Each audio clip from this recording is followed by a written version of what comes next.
Quelle grâce de Dieu de pouvoir louer le Seigneur ici ensemble ce matin. Dans le psaume 149 au verset 1, il est écrit « Louez l'Éternel, chantez à l'Éternel un cantique nouveau, chantez ses louanges dans l'assemblée des fidèles ». Quand on regarde aux Écritures, on remarque que le peuple de Dieu ne cessait de chanter des louanges à Dieu, quelles que soient les circonstances. Donc je ne sais pas comment tu es venu ce matin, mais vraiment ne te prive pas. Ne vous privez pas de l'adorer de tout votre cœur par vos voix. L'année s'achève et nous ne pouvons que lui rendre gloire et honneur. Le remercier, être reconnaissant car il nous a gardés. Sa fidélité a encore été prouvée. Alors on veut proclamer aussi que dans l'année qui arrive, sa fidélité sera encore avec nous. Ce sont ses promesses. Je ne veux jamais oublier que notre Dieu est grand et qu'il aura toujours le dernier mot. Je veux encore lui faire confiance car lui seul peut bénir mon âme. Donc je voudrais qu'on chante ensemble ce cantique. Bénis l'Éternel, ô mon âme.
On peut aussi ce matin demander à Dieu qu'il bénisse la personne qui est le plus près de vous. On respecte les règles sanitaires, bien sûr, on reste à notre place. Mais regarde ton voisin, proclame des paroles de bénédiction pour sa vie. On peut se bénir les uns les autres. Que Dieu te bénisse.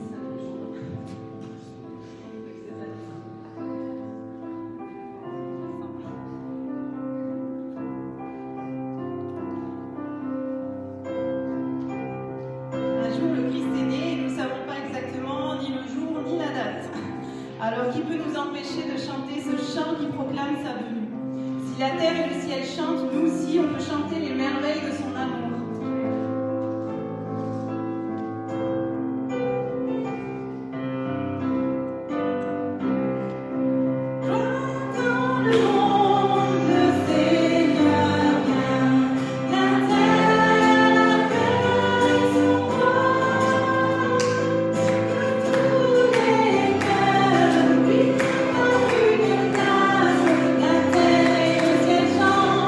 La terre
Dans son immense amour, il a triomphé des ténèbres en se donnant à la croix. Je ne veux jamais oublier qu'il m'a aimé le premier et qu'il s'est donné pour moi. Proclamons sa victoire et joignons-nous au chant des anges. Merci Seigneur pour ta venue sur la terre. Merci pour la croix, Jésus. Merci parce que tu t'es donné, Seigneur, pour que nous soyons des enfants de Dieu. À toi toute la gloire, Jésus. Thank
soyez libres de l'adorer, de le célébrer ce matin. Merci à toi, Jésus. Merci à toi, Seigneur. Merci à toi.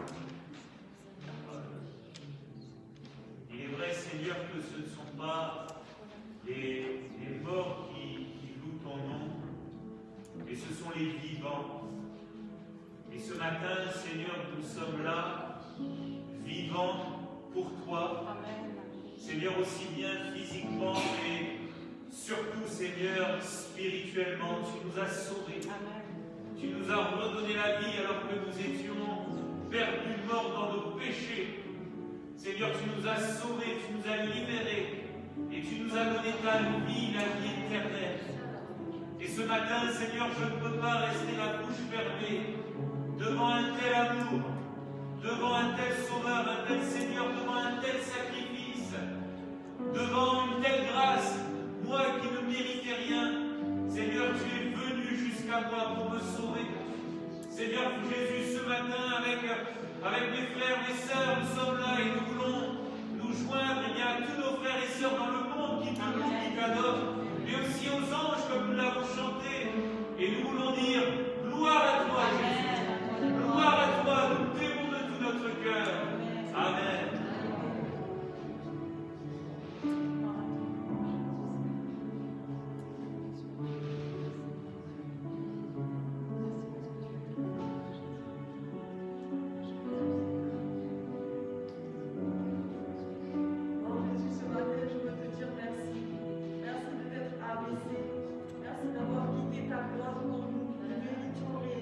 Qui était pécheur, qui était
tout son cœur, de toute son âme. Seigneur, nous voulons vraiment t'en être reconnaissants, parce que quels que soient les moments que nous avons traversés, quel que soit, Seigneur, ce que nous avons perdu, les uns et les autres, Seigneur, tu l'as dit dans ta parole, rien ne nous séparera de ton amour. Tu as toujours été là, quelles que soient les difficultés, Seigneur. Tu nous connais chacun, Seigneur Jésus. Et tu sais, Seigneur éternel, ce que les uns et les autres ont traversé, ont perdu ou gagné, Seigneur Jésus. Mais la seule chose que nous n'avons pas perdue, c'est toi. C'est ton amour, Seigneur. Et ce matin, en cette fin d'année, nous voulons ensemble te dire merci. Merci de tout notre cœur, Seigneur Jésus. Continue, Seigneur éternel, de nous garder. Oui, Seigneur, sous tes ailes de protection, Seigneur. Nous voulons marcher, Seigneur, jusqu'au bout avec toi. Quelles que soient les circonstances, que ce soit des décès, que ce soit, Seigneur, une perte matérielle, Seigneur. Quel que soit, Seigneur, ce qui nous tient à cœur, Seigneur, ce matin, continue de nous garder dans ta main, Seigneur, que nous soyons fidèles jusqu'au bout, Seigneur Jésus. Ce matin, mon âme te loue, mon âme te bénit, mon âme te dit merci, Seigneur Jésus. Tu es celui qui conseille, tu es celui qui encourage, tu es celui qui relève, Seigneur Jésus. Et ce matin, nous voulons te dire merci pour ta présence, pour ton amour, Seigneur. Et rien ne nous séparera de toi. Amen. Gloire et puissance de Seigneur Jésus. Amen. Gloire à toi, Jésus.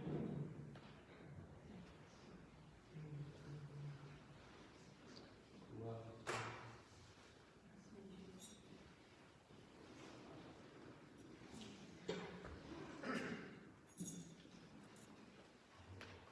Merci.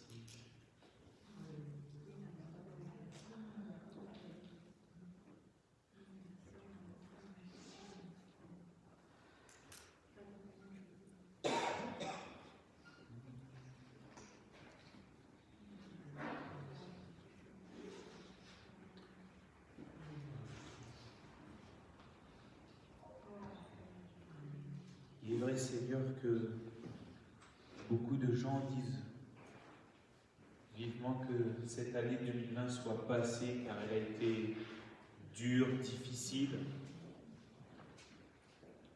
Pourtant, Seigneur, nous ne regardons pas à ce qui s'est passé, mais nous regardons à toi. Et ce matin, c'est vrai, Seigneur, c'est notre dernier rassemblement ensemble avant l'année 2021. Et nous voulons te dire, Seigneur, merci pour cette année 2020. Merci parce que tu as encore formé nos vies pour qu'elles te ressemblent. Merci parce que tu nous as encore relevés, renouvelés, encouragés. Merci parce que tu as été fidèle. Merci Jésus parce que tu as encore sauvé par ta main puissante. Merci Seigneur parce que tout ce qui est arrivé durant cette année, Seigneur Jésus, eh bien oui, a été permis, Seigneur Jésus, pour que tu œuvres en nous. Aide-nous à ne jamais oublier cette vérité, Seigneur. Aide-nous à ne jamais oublier, c'est vrai que tout ce qui peut nous arriver, quand nous sommes attachés à toi, toutes choses concourent au bien de ceux qui t'aiment et qui sont appelés selon ton dessein. Merci Jésus. À toi revienne toute la gloire. Merci pour tout, Seigneur. Amen. Amen. Merci, Seigneur. Voilà, bonjour à tous, à toutes. Oula, le réveillon de Noël ne s'est pas encore remis. Pasteur, j'ai mal au ventre, j'ai trop mangé. Bonjour aussi à ceux qui nous suivent de notre page Facebook. Voilà, qui sont aussi là en direct. On vous salue, chacun, chacune. Et on voudrait maintenant partager quelques paroles pour nous instruire, nous former et nous aider encore dans notre vie chrétienne. Et comme je l'ai dit dans ma prière ce matin, je voudrais vous reciter ce texte qui va s'afficher de Romains chapitre 8, verset 28. Nous savons du reste. Est-ce qu'on peut le lire ensemble?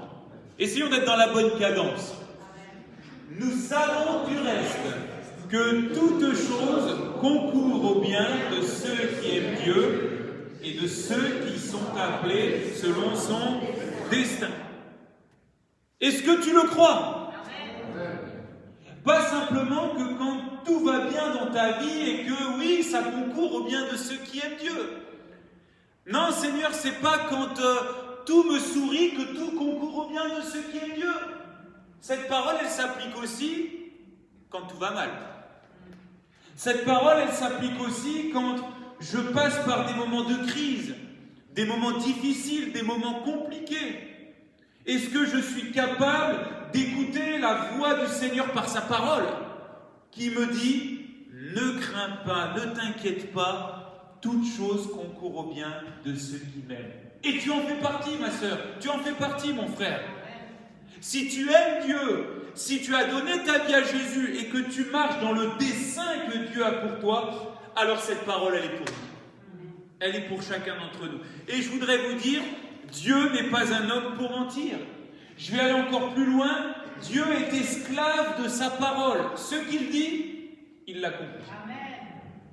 Aujourd'hui, vous avez des gens, ils vous font des belles promesses. D'ailleurs, dans quelques jours, les gens vont vous faire les vœux, ils vont vous faire des belles promesses. Je vais arrêter ça cette année.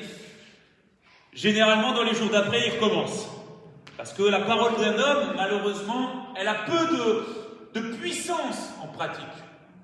Mais la parole de Dieu, elle est puissante. Pourquoi? Parce que Dieu l'accomplit. Nous avions vu il y a 3 semaines l'exemple de Joseph qui, aujourd'hui, au travers de sa vie, peut témoigner que toute chose concourt au bien de ceux qui aiment Dieu et qui sont appelés selon son dessein. Un homme, un jeune homme, j'ose même le dire, blessé par sa famille, blessé, humilié par ceux qui auraient dû être ses responsables spirituels, blessé par ceux qui auraient dû être des modèles. C'est dur d'être blessé pour ça, par sa famille. Mais c'est encore plus dur d'être blessé par quelqu'un en qui on a vraiment une véritable estime. C'est encore plus dur d'être blessé par quelqu'un qui devrait être un modèle pour nous. Et Joseph l'a été. Et nous avions vu comment il a réagi. La puissance qu'a eu le pardon qu'il a accordé à ses frères, à sa famille. Parce qu'il avait compris qu'au travers de ses blessures, et je vous rappelle rapidement, Joseph avait compris qu'au travers de ses blessures, Dieu formait sa vie, formait son cœur. Il avait compris aussi que la haine et la vengeance, la rancune, détruisent sa vie, mais aussi détruisent tout ce qu'il y a autour. Par contre, il avait compris la puissance de délivrance du pardon. Et il a décidé de pardonner à ses frères. Et puis il savait aussi que Dieu demeure au contrôle de tout. Même dans les moments d'orage, même dans les moments de tonnerre, même dans les moments où peut-être tout semble contraire à nous, Dieu demeure au contrôle de tout. Et ce matin, je voudrais voir avec vous un deuxième volet de cette histoire de Joseph et de ses frères, mais on va changer un petit peu de personnage et on va se mettre dans la peau des frères de Joseph ce matin. Parce qu'on prêche beaucoup, on parle beaucoup de « j'ai été blessé, il faut que je pardonne », mais c'est vrai qu'on ne prêche pas beaucoup, ou alors je ne l'ai pas souvent entendu. Qu'est-ce que je dois faire quand j'ai blessé quelqu'un? Allez, soyons sincères les uns les autres. Ceux qui sont sur Facebook, ils ont rendu peau, on ne va pas les voir, mais nous on se voit. Qui honnêtement a déjà blessé quelqu'un? Ah, j'ai vu la blessée personne.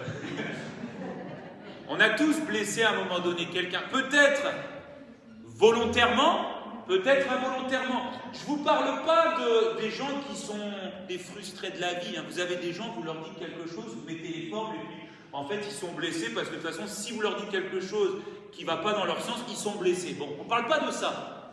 On parle vraiment des gens que volontairement ou involontairement, on a pu comme planter un coup de couteau spirituellement dans leur vie, dans leur cœur.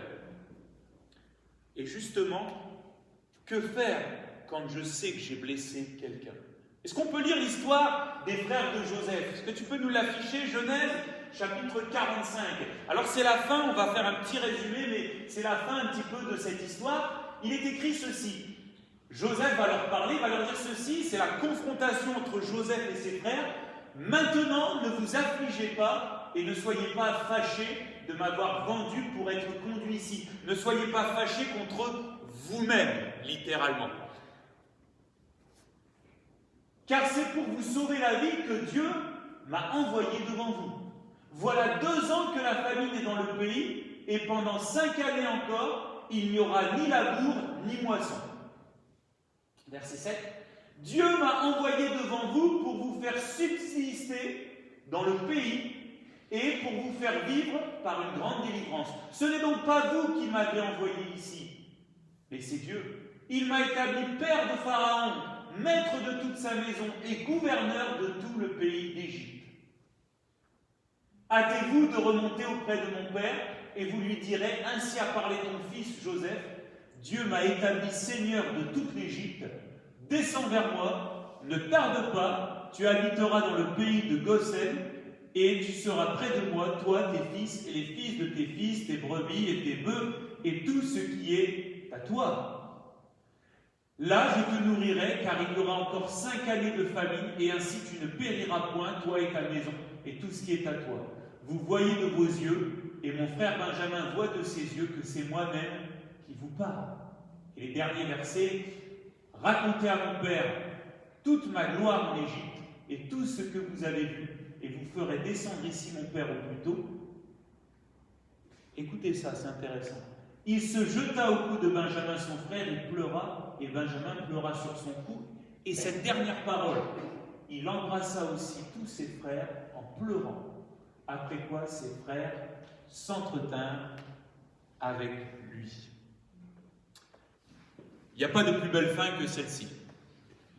Le scénario aurait peut-être été différent, nous l'avions vu il y a 3 semaines, mais il a plu au Seigneur de faire son œuvre dans le cœur de Joseph. Alors, on va se mettre un peu dans la peau des frères de Joseph.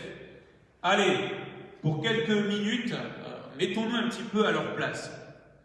Vous êtes dans cette grande fratrie de Jacob. Vous travaillez, vous essayez de plaire à votre père, puisque à l'époque, les fils, les filles, surtout les fils, voulaient plaire à leur père. C'est pas que la mère elle était mise de côté, mais c'était surtout le père à qui on voulait vraiment être agréable. Et puis, malgré tous vos labeurs, malgré tous vos efforts, votre père, il n'a des yeux que pour Joseph, le petit dernier. Puis en plus, Joseph, d'être préféré du père, Joseph, vous voyez que tout ce que vous faites, même les choses de mal, il va le raconter à son père, au père. Que Joseph, il reçoit une belle tunique de la part de son père, vous êtes encore avec vos habits, et puis ça fait peut-être longtemps que vous n'avez pas eu le dernier habit de Eurodif. Et qu'est-ce qui va se passer? Littéralement, une jalousie, une haine va s'installer dans votre cœur. Une haine, une jalousie orientée sur Joseph. Vous savez ce que ça veut dire, avoir de la haine et nourrir cela? Ça veut dire que la haine, on l'a, et qu'au lieu de la rejeter, on aime cette haine qu'on a pour quelqu'un, et on décide de préméditer ce qu'on va faire en réponse à cette haine. Et c'est ce que les frères vont faire. Le jour favorable, il arrive. Joseph arrive, parce qu'il veut nous parler. On est tous là, les frères. Et là, l'occasion, elle est bonne. Le papa n'est pas là. Il est tout seul.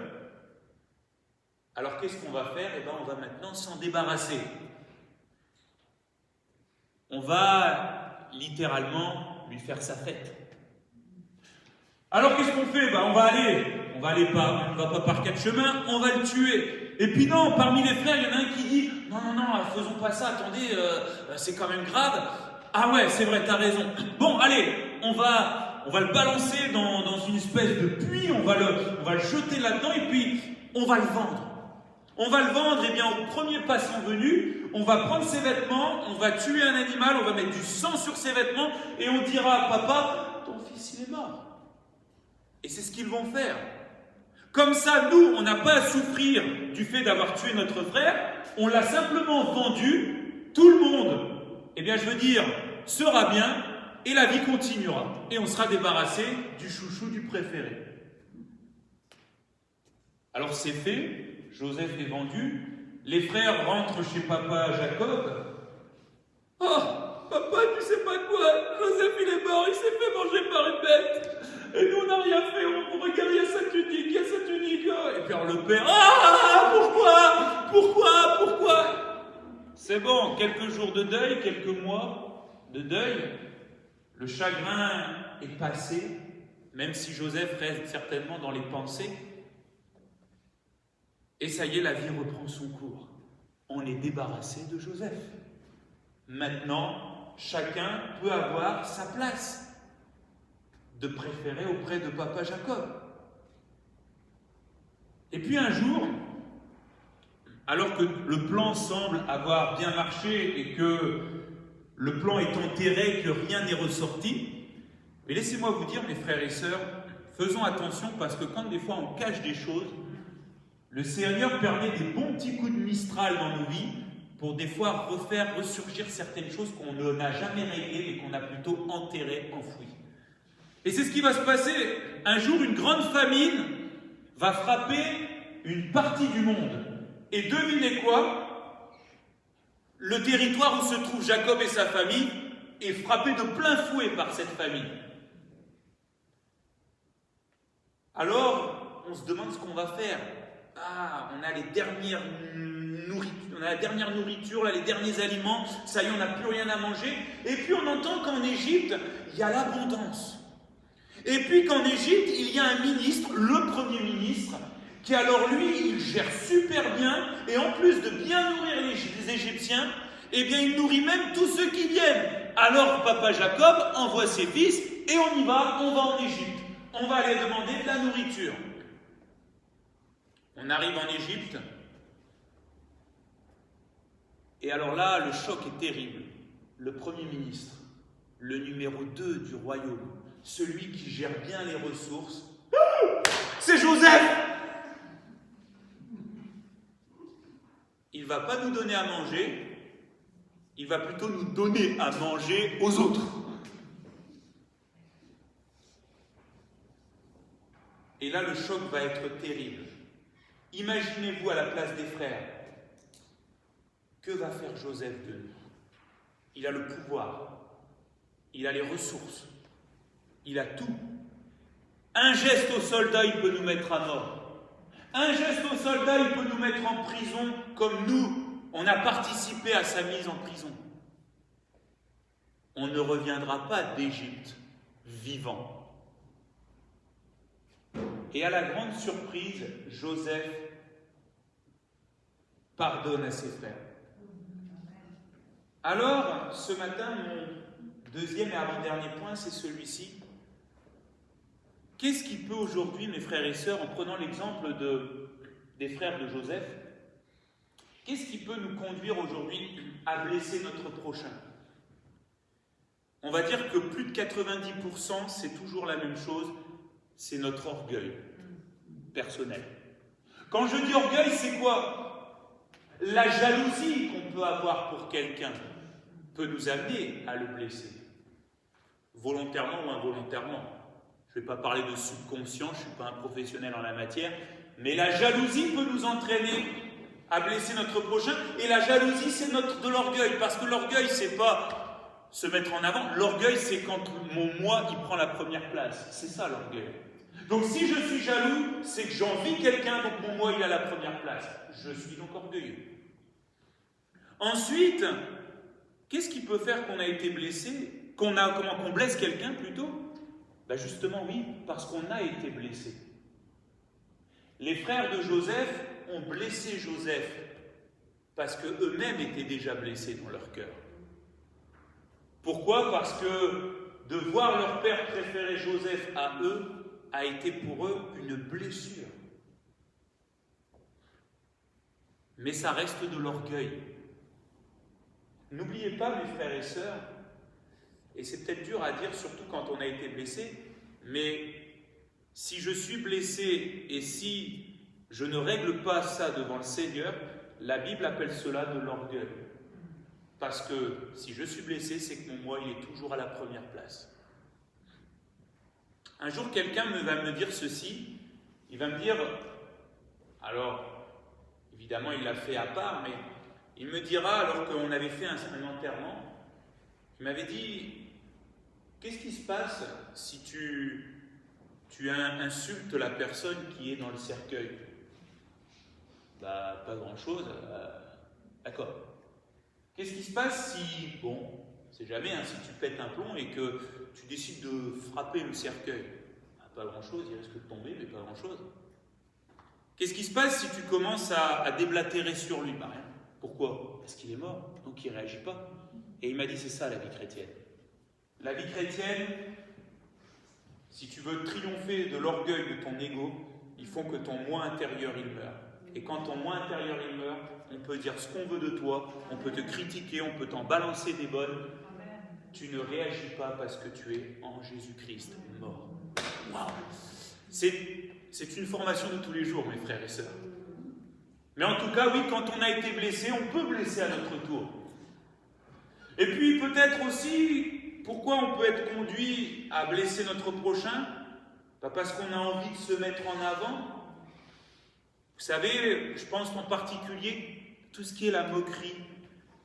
Pourquoi les gens, des fois, aiment bien se moquer de quelqu'un? En fait, généralement, c'est pour se rendre intéressant aux dépens de quelqu'un. Moi, j'en ai beaucoup souffert de la moquerie quand j'étais ado. D'ailleurs, c'est ce qui m'a conduit malheureusement à tomber dans certaines choses. Mais à chaque fois, je voyais celui qui se moquait de moi en public, je voyais combien il était content que les autres rigolent et je veux dire, lui donnent de l'importance. Surtout les filles qui étaient là. « Oh, il a fait une belle blague !» Allez, va-t'en. Et puis, pourquoi on peut être conduit à blesser son prochain? Comme on le voit dans l'exemple des frères de Joseph, il y a l'effet de groupe. Je ne sais pas si ça vous est déjà arrivé, vous. Il y a quelqu'un qui lance quelque chose et puis, au lieu de dire... Et ça, c'est par exemple quand il y a de la critique ou des choses comme ça, vous vous invitez à manger, pas plus de 6 évidemment, mais vous invitez à manger, puis tout d'un coup, moi ça m'est déjà arrivé, même en tant que pasteur, je suis à table et puis... On ne sait pas pourquoi, il y en a un qui commence à critiquer un frère ou une sœur, à commencer à balancer des choses, alors encore plus, et puis il va. Puis les autres à table, au lieu de dire tu arrêtes s'il te plaît, et tu pries pour cette personne au lieu de parler comme ça. Non, les autres, et puis c'est parti, ça y va le moulin, et puis tout le monde en balance. C'est comme s'il y avait une contamination. Et puis alors là, le masque il fait rien. Là, les bouchons d'oreilles ils font rien, ça y va. L'effet de groupe. On fait comme le reste. D'ailleurs, je vous rappelle, mes frères et sœurs, que le psaume 1 nous dira ceci: heureux celui qui ne s'assied pas sur le banc des moqueurs. Ça veut dire qu'il ne participe pas. Ah oui, alors c'est sûr qu'on risque peut-être de nous le reprocher, mais la Bible ne nous dit-elle pas cette vérité, que celui qui voudra vivre pieusement, eh bien il va souffrir. Pourquoi? Parce que quand on ne fait pas comme tout le monde, les gens n'aiment pas ça. Mais Dieu, il agrée. Et puis, allez, une dernière chose. Par contre, celui-là, cette dernière chose qui nous fait que des fois on peut blesser les autres, généralement, nous, on le met toujours en premier. Mais laissez-moi vous dire que lui, c'est souvent en dernier qu'il faut le mettre. C'est le diable. Oui, le diable peut nous pousser à blesser quelqu'un. Mais n'oublions pas que notre orgueil reste quand même toujours la priorité. Oui, l'ennemi, malheureusement, peut, puisque l'ennemi, lui, cherchera toujours à détruire, à piller, à voler, à égorger, à détruire le cœur des gens. Je me rappelle un jour, dans une église, j'avais donné ce témoignage déjà, mais une jeune fille qui avait vécu des drames dans sa vie et qui, malheureusement, avait trouvé refuge dans la nourriture et puis, avait malheureusement pris beaucoup de poids. Elle était détruite par la vie, cette jeune fille. Et nous l'avions reçu, je commençais le ministère, je ne dirai pas où puisque nous sommes en direct, mais en tout cas cette fille avait été dévastée et on l'a entourée. Et puis elle a commencé vraiment à vivre des belles choses avec le Seigneur. Sauf que malheureusement dans le groupe de jeunes, alors que dans le groupe de jeunes il n'y avait pas que des chrétiens, c'est pas ici, ne vous inquiétez pas, mais il n'y avait pas que des chrétiens, pourquoi? La question est là, mais on s'est moqué d'elle. On s'est moqué d'elle sur son poids, à tel point que cette jeune fille a quitté l'église, et je me rappellerai toujours de ses paroles. C'est pire que dans le monde ici. Ouf. Et on sait que l'ennemi, malheureusement, agissait. Mais il s'est servi de quoi l'ennemi? Parce que si on lui bloque la route, l'ennemi, c'est pour ça que je dis que c'est le dernier à agir. Parce que l'ennemi, lui, se sert toujours de nos ouvertures. Si je ne nous laisse pas d'ouverture, l'ennemi ne peut rien faire. Et pourtant, là, des ouvertures avaient été faites, malheureusement. Alors, avant de passer à mon dernier point, je voudrais dire, attention, mes frères et sœurs, même si il y a toutes ces raisons qui peuvent nous amener, et il y en a peut-être d'autres aussi, à blesser notre prochain, ce ne sont pas des excuses. Aujourd'hui, je suis triste parce que des fois, quand on discute avec les gens, ils disent « Oui, mais moi j'ai fait ça parce que dans mon passé, tu comprends, j'ai vécu ça, j'ai vécu ça. » Laissez-moi vous dire cette vérité, si j'excuse ce que j'ai fait, Jésus-Christ est mort pour rien. Parce que si Jésus a été à la croix, c'est parce que mon frère, ma soeur, même dans les petits péchés, même dans les petites erreurs, je suis inexcusable. C'est pour ça que Christ est venu. Vous croyez que Jésus aurait pris la peine de venir mourir à la croix si j'étais excusable? Non. Mais s'il est venu, c'est parce qu'aucune excuse. Et il est venu me sauver. Et puis aussi encore une chose, c'est que même si Dieu se sert de toutes ces choses-là, puisque nous l'avons vu, toutes choses concourent au bien de ceux qui aiment Dieu, même si le Seigneur, on va dire, se sert de ces blessures qu'on peut vivre pour nous former, n'oublions pas que Dieu ne blesse pas. Il permet, mais il ne blesse pas.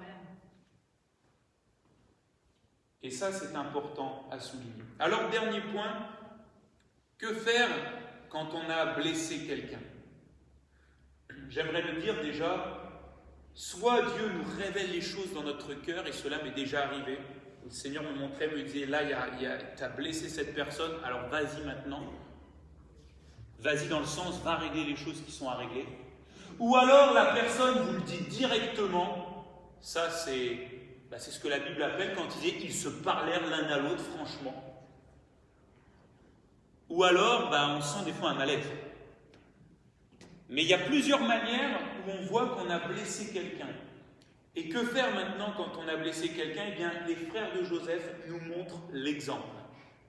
Vous me direz, oui, mais les frères de Joseph, c'est parce qu'ils avaient peur qu'ils ont fait ça. Laissez-moi vous dire qu'il y avait peut-être une part de peur. Et ça a été une bonne peur, puisque ça a été une peur qui les a ramenés à leurs frères. Il y a les peurs qui vous font fuir, et qui sont mauvaises. Mais il y a les peurs aussi qui vous font affronter les choses pour régler les choses.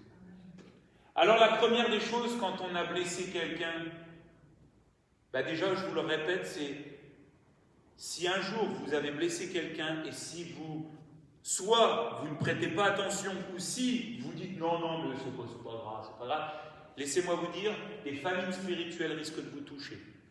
Parce que, comme le Seigneur nous le montre, pour ramener les gens qui se sont blessés les uns aux autres, le Seigneur permettra toujours des famines spirituelles dans leur vie pour qu'ils puissent revenir à l'essentiel. J'ai connu des gens qui avaient blessé quelqu'un, qui disaient c'est pas grave, et pourtant la nuit ils ont commencé à très mal dormir. Oh, une famine de sommeil, mais plus profond, une famine spirituelle. Des gens qui commençaient quand ils priaient, ils n'arrivaient plus à vraiment avoir cette communion avec le Seigneur, à se concentrer. Il y avait comme une famine. Alors, Seigneur, qu'est-ce qui se passe? Mais en fait, quand on voit les frères de Joseph, la famine spirituelle, elle a été permise par le Seigneur. Et même, je veux dire littéralement, le Seigneur, c'est lui qui tient tout. Le Seigneur a placé cette famine. Pourquoi? Pour que les frères reviennent maintenant auprès de leurs frères. Famine spirituelle. Alors, que faire quand on a blessé quelqu'un?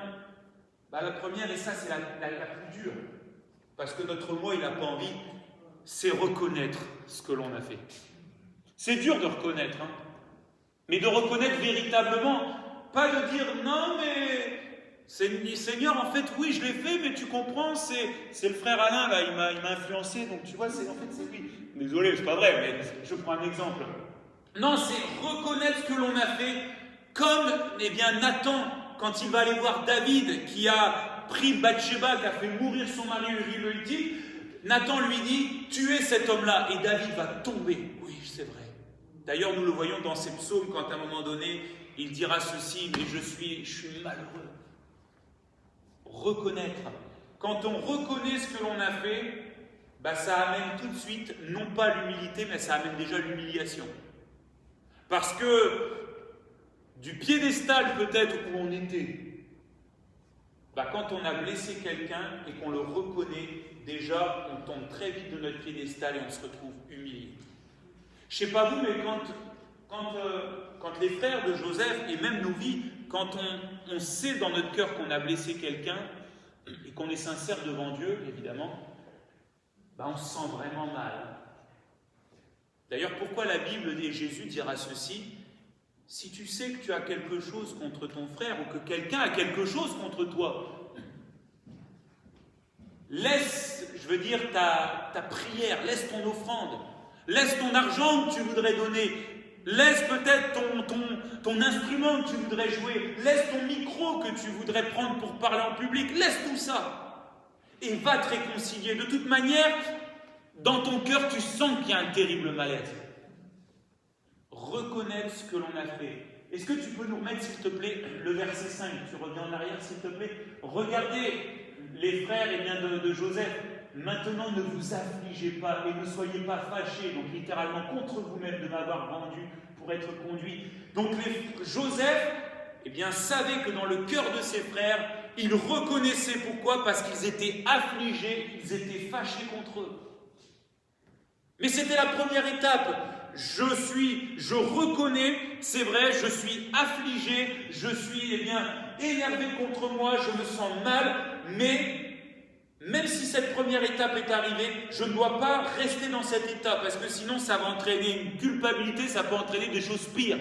Mais il y a une deuxième étape, c'est que quand je reconnais ce que j'ai fait, je reconnais que oui, j'ai blessé mon frère, ma soeur, j'ai blessé quelqu'un, il faut maintenant aller demander pardon.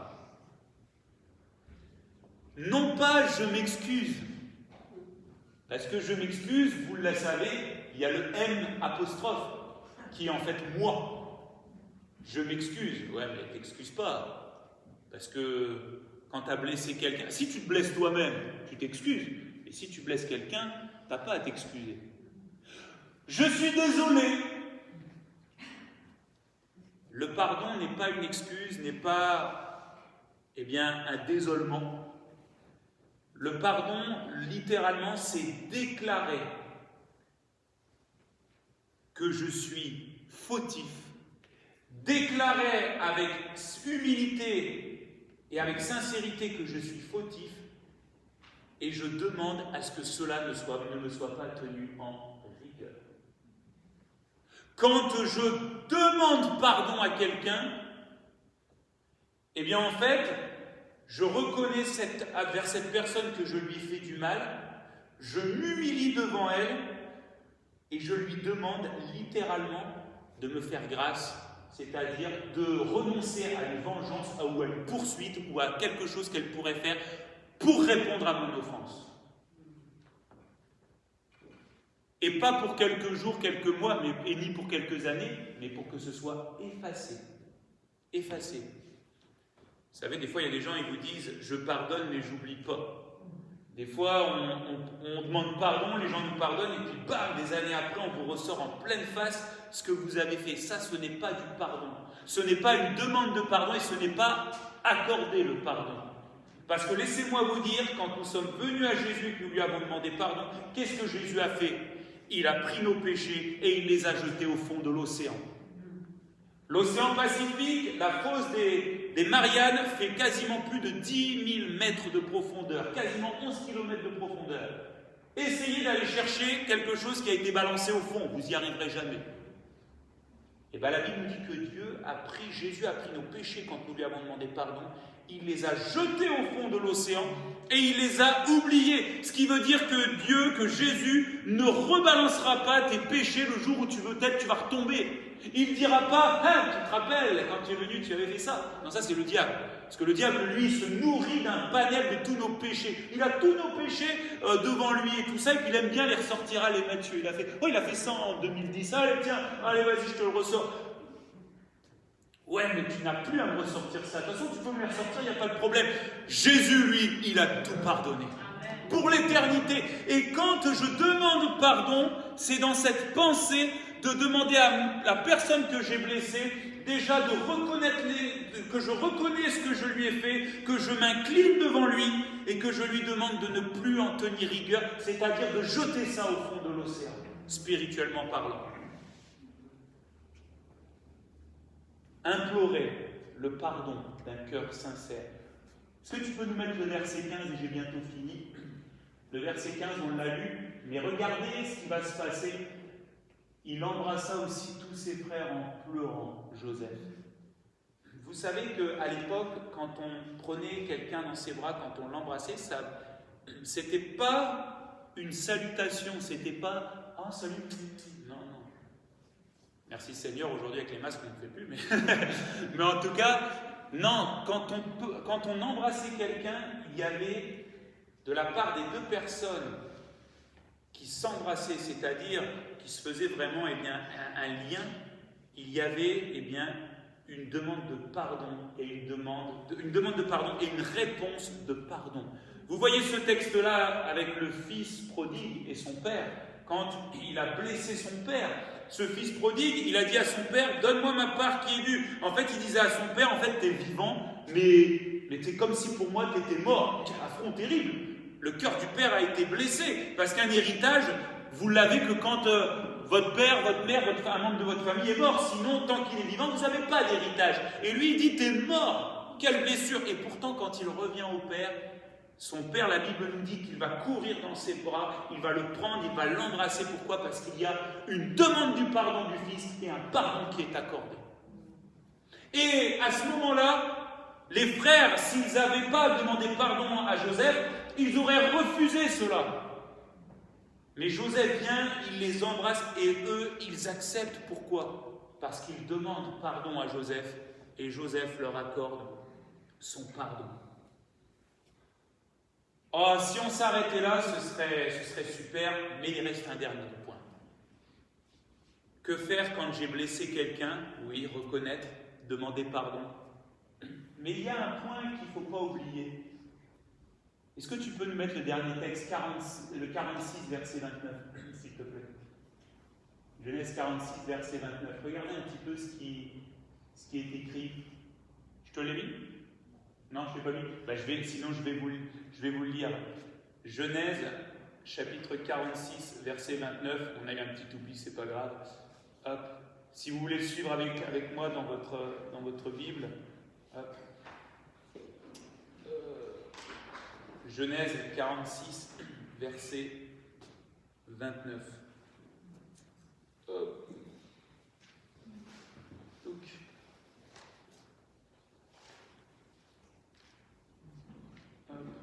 La tablette est un petit peu longue. Hop.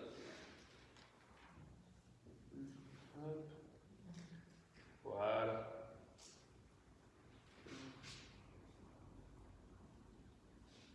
Vous l'avez, c'est bon? Ouais, c'est vrai que c'est moins long des fois le papier. Et regardez ce qui est écrit. Joseph attela son char et y monta pour aller en Goshen à la rencontre d'Israël, son père, donc Jacob. Dès qu'il le vit, il se jeta à son cou et pleura longtemps sur son cou.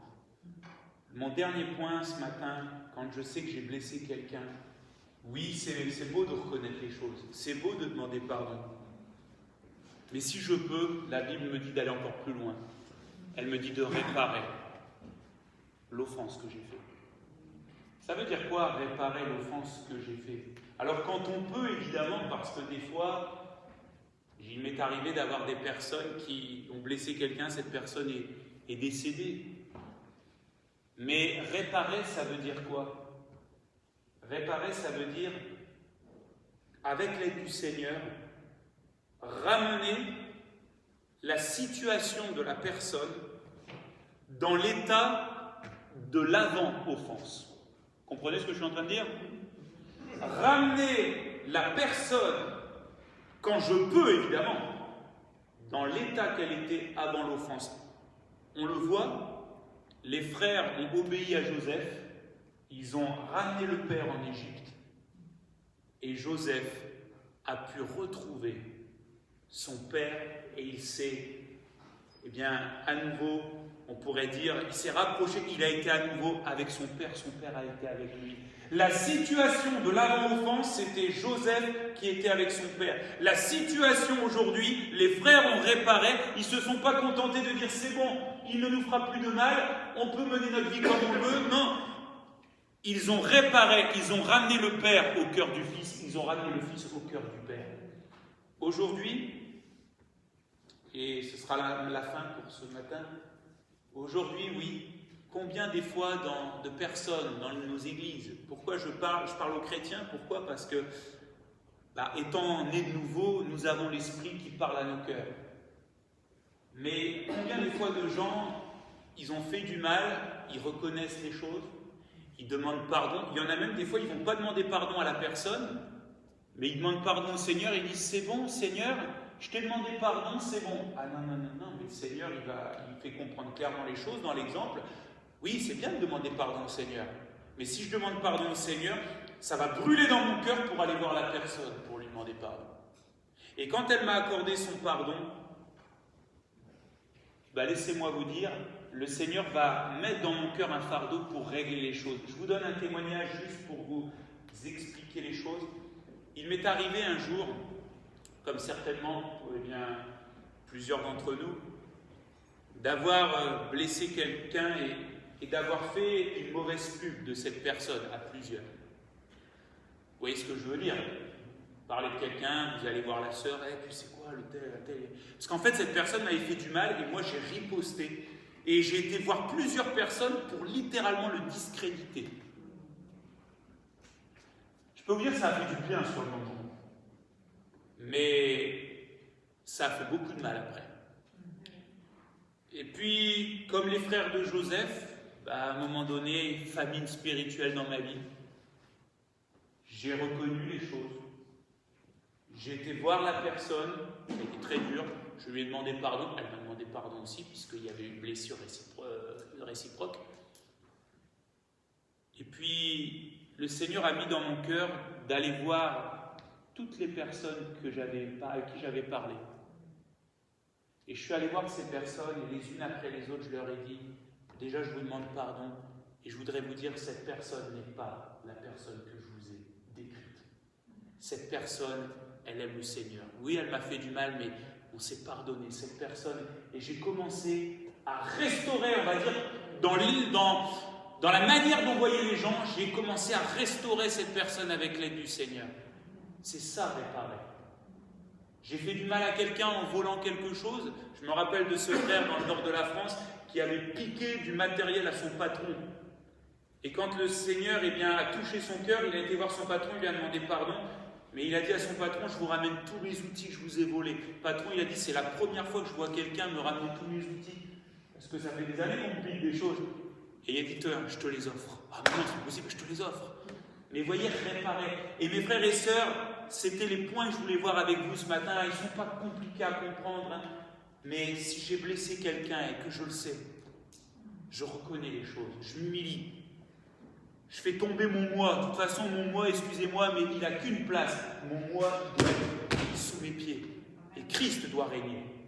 Ensuite, je dois aller demander pardon. Et la dernière chose, si je le peux, c'est de restaurer, de réparer ce que j'ai à faire. Un beau programme, n'est-ce pas? Eh bien, que le Seigneur nous aide. Et regardez, Joseph et ses frères, la Bible nous dit que même la gloire de Dieu a triomphé. les frères qui représentent les 12 tribus d'Israël, eh bien, les 12 tribus d'Israël, eh bien, se sont mis en place. L'une de ces tribus s'appellera la tribu de Juda. Et de l'une de ces tribus, qui est la tribu de Juda, sortira Jésus-Christ. Et de Jésus-Christ sortira nous l'Église. Waouh! La puissance du pardon, de reconnaître. Est-ce qu'on peut prier ensemble? Seigneur, je te loue, je te bénis, je te rends grâce. Et je veux maintenant prier pour chacun d'entre nous. Seigneur, je prie pour que tu puisses nous aider les uns les autres encore dans notre vie chrétienne. Je te prie, Seigneur, si au milieu de nous, et peut-être aussi ceux qui nous suivent sur Facebook, ceux qui regardent peut-être la vidéo en différé, mais Seigneur, je te prie pour chacun d'entre nous afin que si nous réalisons ce matin, si tu nous parles dans nos cœurs et nous montres oui que nous avons blessé quelqu'un, eh bien je te prie tout simplement que nous n'endurcissions pas notre cœur, mais qu'au contraire, eh bien que nous puissions reconnaître, demander pardon, réparer les choses, même si ça fait des années, même si c'est des choses qui ont l'air d'avoir pris de la poussière. Seigneur, n'empêche les choses, Seigneur, tu nous appelles, eh bien, à tout te remettre. Et Seigneur, à agir pour la gloire et l'honneur de ton nom. Seigneur, pardonne-nous pour toutes les fois où nous, Église, nous ressemblons plus à la mentalité de ce monde qu'à la mentalité de Christ. Et ce matin, pour ma part, je veux m'humilier. Je veux m'abandonner à toi. Et je crois que c'est le désir de chacun d'entre nous. Pour pouvoir te dire, Seigneur, nous ne voulons pas avoir la mentalité de ce monde, mais nous voulons que la mentalité qui domine dans nos vies, ce soit celle de Jésus-Christ. Bénis mes frères et mes sœurs, et je prie même peut-être que suite à ce moment, à ce message, Seigneur, que peut-être quand nous rentrerons chez nous, quand cette semaine, que nous puissions commencer maintenant, si nous avons blessé quelqu'un, à mettre maintenant les choses en règle devant toi. À toi la gloire, l'honneur, la puissance. Merci Jésus. Amen. Alléluia. Alléluia. On va prendre un dernier chant avec l'équipe. Que le Seigneur vous bénisse.